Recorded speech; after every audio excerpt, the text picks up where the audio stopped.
Hi mga ka-viewers. So karon kay ting klase na pod. So ang atong mga estudyante diring dapita ato na puding paeskwelahon. So busy kay mga ginikanan diring dapita day.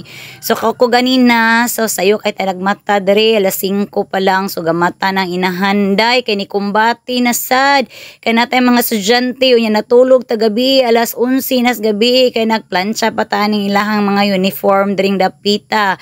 So karon worth it kay ito ang dugay kay nga tulog kay lami kay tanawon sila. So mo ni prepare na kay silang duha.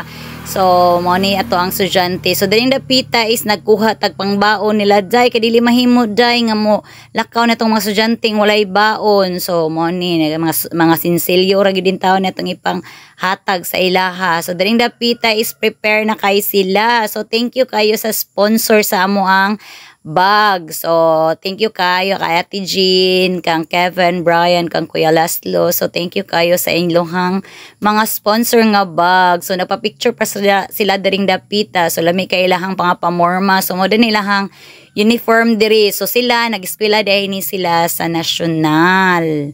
So, mo ni ilahang uniform. So, excited na kayo. Daring dapita is nakafag sa siya day. So, lami kay itong kabuntagon daring dapita.